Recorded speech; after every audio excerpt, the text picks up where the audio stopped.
Bonjour à tous et bienvenue dans ce journal. Voici tout de suite les titres que nous allons développer dans cette édition. Les arts numériques sont de retour à Enghien jusqu'à dimanche, une occasion de faire le plein d'expos, de spectacles et de concerts et de vous plonger dans la 9e édition des bains numériques. Reportage dans un instant. L'Euro de football approche et l'île de loisirs de Cergy-Pontoise se met à l'heure du foot cette semaine. Les amoureux du ballon rond peuvent se rendre sur le site Paris Foot Tour et découvrir différentes activités autour du football. Les explications en fin de journal. Objets connectés, réalité virtuelle, les arts numériques sont de retour à Enghien-les-Bains pour la 9e édition. Les bains numériques accueillent pour 5 jours des expositions, des spectacles et des concerts répartis aux 4 coins de la ville.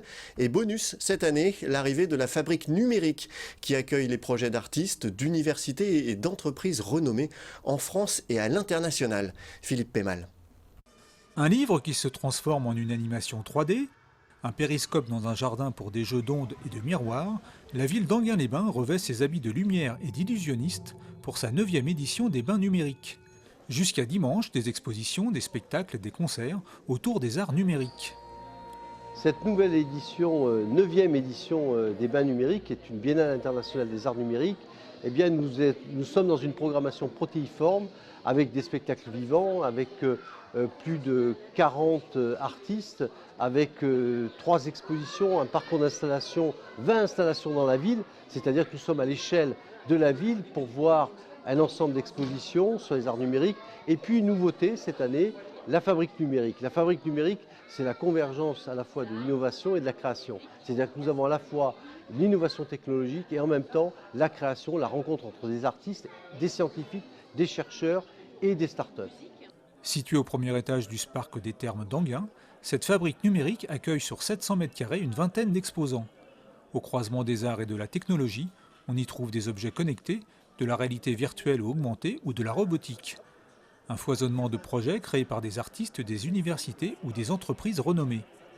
Pour s'y retrouver et ne rien rater des nombreux événements de la programmation des bains numériques, Diplopixel, une start-up du Centre des Arts, a développé une application. Vous pouvez télécharger cette application et puis découvrir à distance, mais découvrir aussi dans Enghien-les-Bains, en marchant, les lieux, les œuvres. Évidemment, vous avez des présentations vidéo, vous avez en même temps une présentation, et bien évidemment, avant de vous préparer à arriver à l'endroit où se trouve l'œuvre. Entièrement gratuit, la 9e édition des bains numériques se tient à Enghien-les-Bains jusqu'au 5 juin.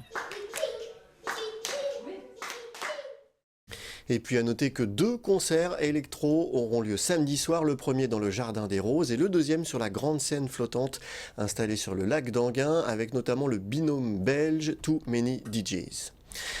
En bref, soyez vigilants si vous circulez ou si vous habitez sur les quais de Seine à Herblay. Le fleuve subit actuellement une forte crue, comme vous pouvez le voir sur ces images, tournées cet après-midi, quai du Génie. La ville conseille de rester attentif à l'évolution de la situation, surtout pour les riverains. Vigicru a placé le tronçon en vigilance orange et la crue pourrait atteindre son maximum ce vendredi. Des images signées Florian Philippe. Toujours en bref, l'ancien maire communiste de Persan, Robert Lebastard, est décédé. Ce lundi, il avait été maire de la ville de 1979 à 1995 et conseiller général du canton de Beaumont-sur-Oise de 1973 à 1992. Arnaud Bazin, aujourd'hui président du conseil départemental, lui avait succédé à la tête de la mairie de Persan en 1995. L'Euro de football, c'est dans moins de 8 jours et pendant une semaine, l'île de loisirs de Cergy-Pontoise se met à l'heure du foot.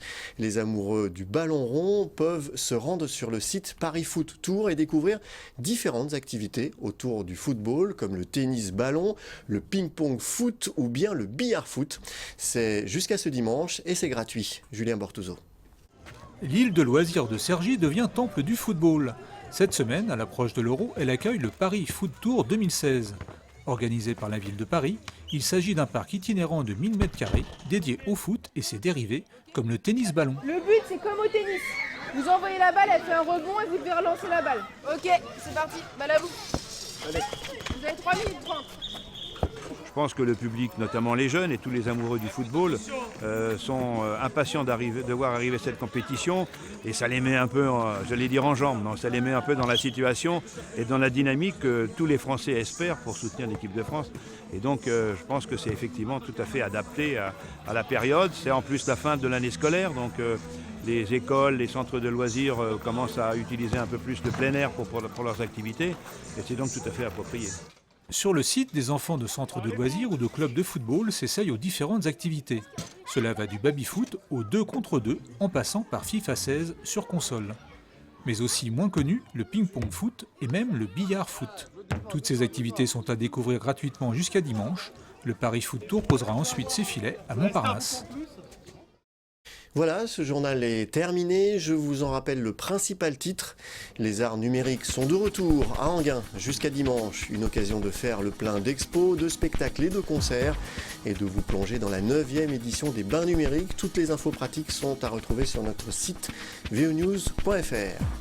Merci d'avoir suivi ce journal. On se retrouve demain pour une nouvelle édition. Au revoir.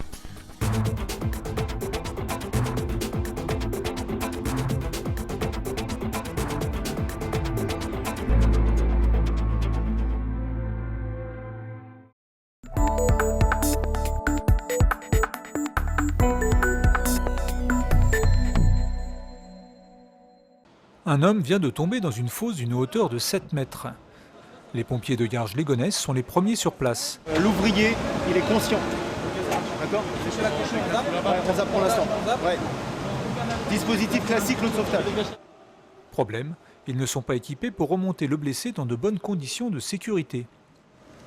C'est là qu'interviennent les pompiers du Grimpe, le groupe de reconnaissance et d'intervention en milieu périlleux. On est en présence d'une personne ayant chuté dans une excavation, environ 10 mètres, en urgence absolue, polytraumatisée, en cours d'abordage et de médicalisation. L'objectif, c'est de remonter cette personne qui est en bas d'un bassin de décantation vide, c'est de le remonter en position horizontale et allongée. Grande hauteur ou cavité souterraine, cette unité spécialisée est appelée quand les moyens classiques ne peuvent plus intervenir. Les premiers à intervenir, ce sont les pompiers classiques pour porter les premiers secours à la victime. Et ensuite, comme en l'occurrence c'est une victime polytraumatisée, il va falloir descendre, il va falloir remonter avec toutes les précautions possibles. Il faut que ce soit le Grimpe qui le fasse. Le blessé attaché dans cette barquette n'est pas une vraie victime. Nous sommes dans le cadre d'un exercice en conditions réelles entre les pompiers de Garges-les-Gonesse et le Grimpe 95.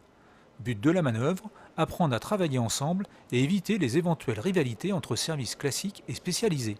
D'où l'intérêt de l'organisation de ce type de manœuvre, où les gens apprennent à se connaître, à travailler ensemble, et justement à arriver à faire fi de cette petite compétition qui peut naître entre nous, on est les spécialistes, vous faites l'abordage, les réactions immédiates, et nous on prend le relais derrière.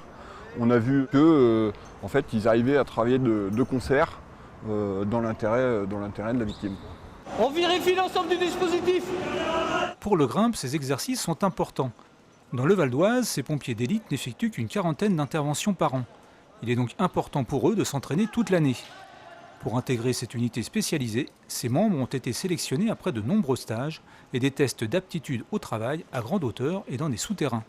Pour devenir Grimpe, un sapeur-pompier doit passer un premier temps d'une semaine de stage pour apprendre à évoluer sur corde. Ensuite, pendant 6 mois, voire 1 an, il va participer à divers entraînements pour progresser tout doucement. Arrivé, quand on considère qu'il est prêt, on lui fait faire 2 semaines de stage. À la fin de ces 2 semaines, s'il a validé le stage, il est sauveteur. Une fois qu'il est sauveteur, ce n'est pas terminé. Tout au long de sa carrière, il va falloir que tous les ans, il fasse au moins 80 heures réparties sur l'année pour ne pas perdre l'habitude qu'il a d'entraînement. Deuxième destination du jour pour le Grimpe, ce château d'eau. Plus de 40 mètres de haut et un bel escalier étroit à grimper sans ascenseur. But de l'exercice pour ces pompiers de l'extrême, redescendre une victime par le sommet. Là encore, ils sont les seuls à pouvoir intervenir. Même en exercice, la concentration et la précision sont indispensables. La moindre erreur peut être fatale. À cette hauteur, même pour ces habitués du vide, les émotions sont au rendez-vous. Il y a une part d'adrénaline qui fait partie du plaisir, hein, bien sûr. Bien sûr. Surtout sur des hauteurs comme celle-ci, là, je vous ai annoncé qu'il y avait à peu près 45 mètres de hauteur. Sur le Val d'Oise, c'est très rare qu'on aille à des hauteurs aussi hautes. Généralement, c'est des interventions, des évacuations d'appartements. Et maximum, on va à 8-10 étages, quoi. Donc, ce qui représente maximum 30 mètres, ou la hauteur d'un moyen aérien, quoi. Donc c'est toujours intéressant pour nous de travailler avec. Plus de 20 ans après sa création, le Grimpe du Val d'Oise comprend une quarantaine de pompiers répartis sur les casernes d'Auny et d'Aubonne.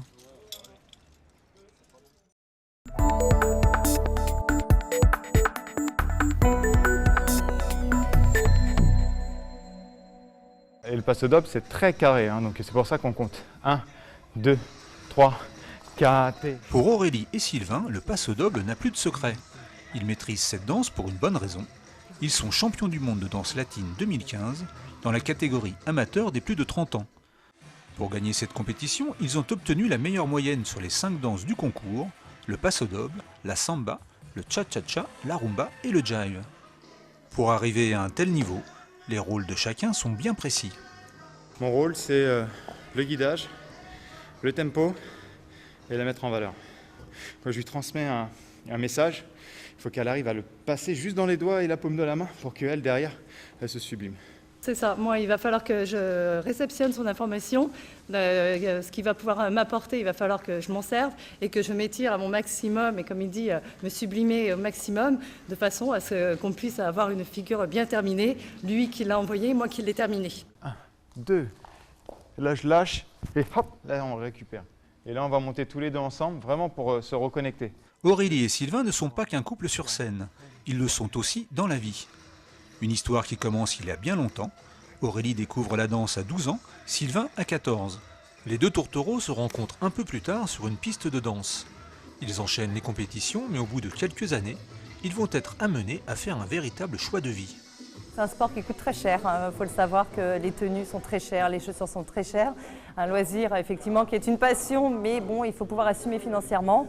Et quand on arrive à l'âge de 20 ans, on pense à acheter une maison et avoir une vie de famille.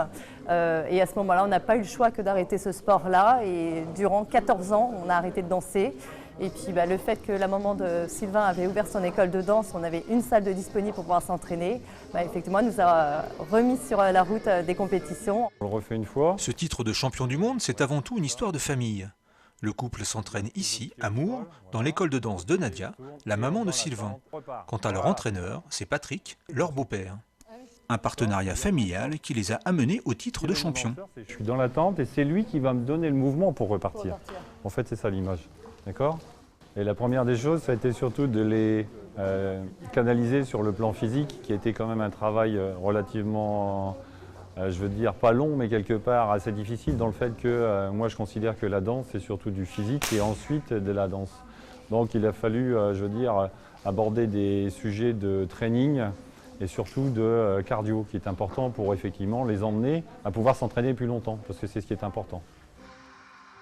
Avec leur titre de champion du monde, Aurélie et Sylvain aimeraient désormais passer professionnels. En attendant, la relève est déjà assurée dans la famille Alliot. Mon fils, Alliot Romain, champion de France 2015 en moins de 12 ans. Et j'ai ma petite dernière qui vient de commencer, Christine Alliot, et qui va évoluer l'année prochaine en compétition avec son petit partenaire.